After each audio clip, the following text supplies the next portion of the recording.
At the Feet of Divine Mother Sree Rama Devi by Mrs. T.N.K Nair. The Early Days. Audiobook Part 2. Salutations to thee, great Durga, thou beyond the reach of mind, O glowing one, thou auspicious one, thou who fulfills all the desires of the devotees. O Devi, salutations to thee, Rama Devi.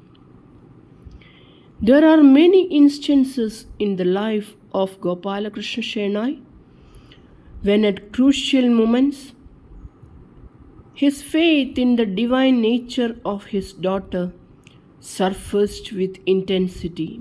How that faith invoked the power of her grace in miraculous ways is a lesson for us all. Once, while talking of her father, Divine Mother said, "If you look at my father's life, the motto, truth alone triumphs, not falsehood, gathers a new lease of life. In him, there was dispassion, wisdom tempered by devotion, and above all, self-surrender. Because of that, whenever he gave a blessing, that proved fruitful. If he gave any medicine, immediate relief came to the sufferer. He was not attached to the changing phases of life. Such was his innate spiritual caliber that he could have left the body at any time by the dominant exercise of his will. He was not an earthbound jiva, but called here by the Almighty to assume this role." Mother was silent for some time. There was a faraway look in her eyes. We felt that Mother was paying her homage to the noble father. Then, in a worshipful mood, she extolled the greatness of Pitru Bhakti, which she said forms the substratum, as it were, of life. We, who were listening, felt that none else could speak with such authority on the subject, for we knew that in her life she gave complete obedience and reverence to her parents. Sometime before the advent of Divine Mother, her father was suddenly inspired to undertake a rigorous course of yoga with all its course of disciplines and austerities. He started having wonderful spiritual experiences. Once, in his meditation, he felt a light of indescribable radiance entering him, and he lost body consciousness. Emerging from this experience, he felt a soul-stirring power moving in him. Seeing his dispassion and austerity, his wife, in her simplicity, feared he may renounce the world. So, she too started austerities. From the fullness of her devotion to her husband, there arose in her heartfelt prayers to Devi. It was as though the ground was prepared for Devi's advent. Purified by the power of the prayers and austerities, they became the perfected couple to receive the divine boon, and Rama was born. Months and years went by. The wondrous child grew into girlhood. Guided by the illumination granted to the father. Her marriage took place at the age of 14 to Sri Krishna Bhagat, a well-known landlord of Tellicherry. Once, during the early days of mother's wedded life, when she was in Tellicherry, a significant incident took place in the father's life.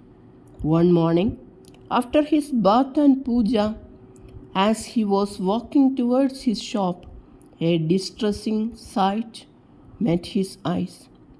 Near his shop was an arachid shop, and next to it, a shop selling sugar. The owner had stacked sacks of sugar in the attic as well. A big fire had somehow started in the shop, and the flames were leaping high. In those days, there were no fire engines, and anyway, water could not be used as that would have destroyed the stock of sugar. The owner, a poor man, was desperate.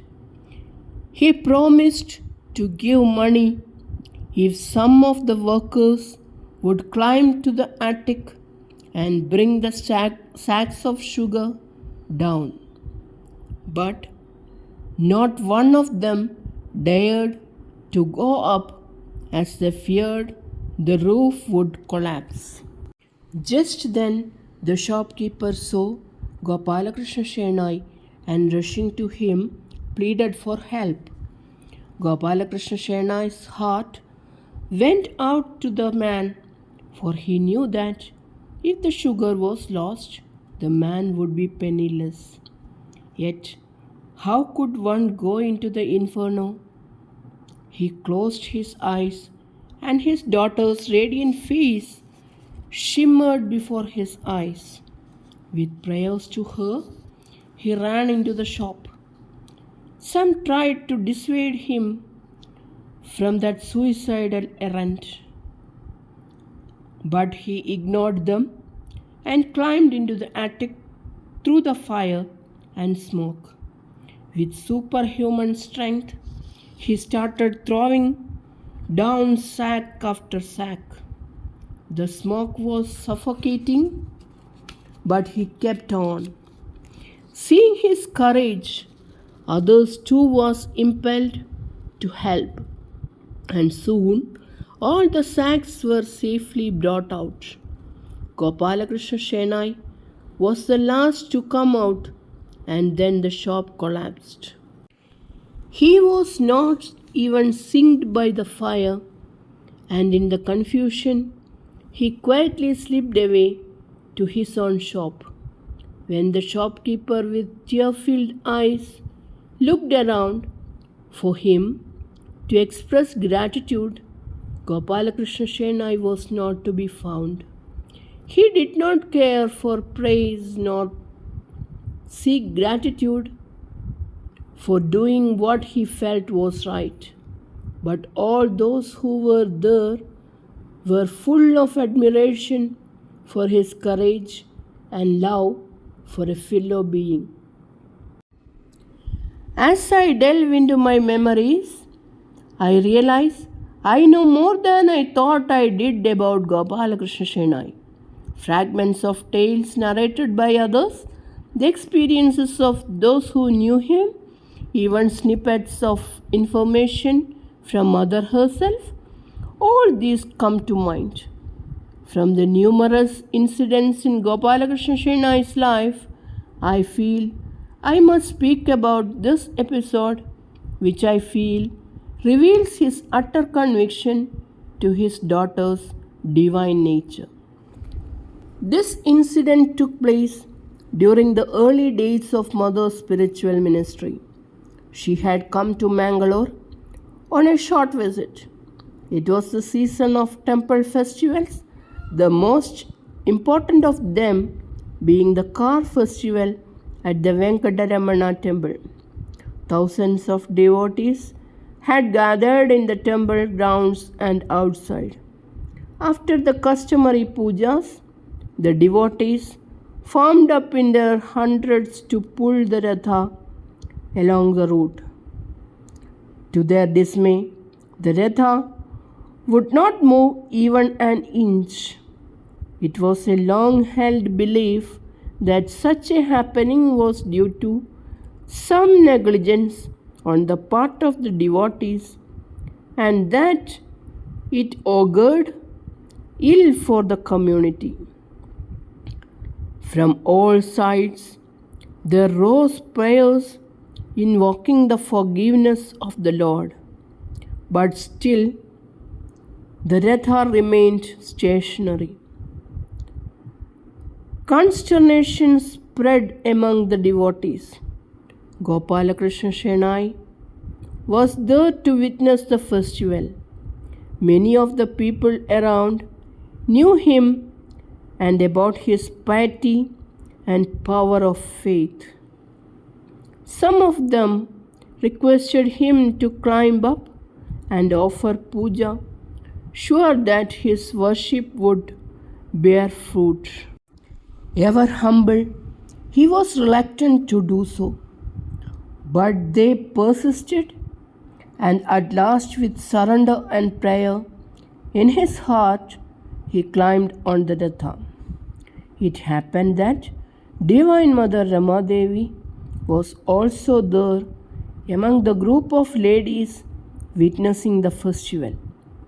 As the father stood on the Ratha, with hands folded in prayer, his eyes were drawn as though by a magnet to his daughter's face.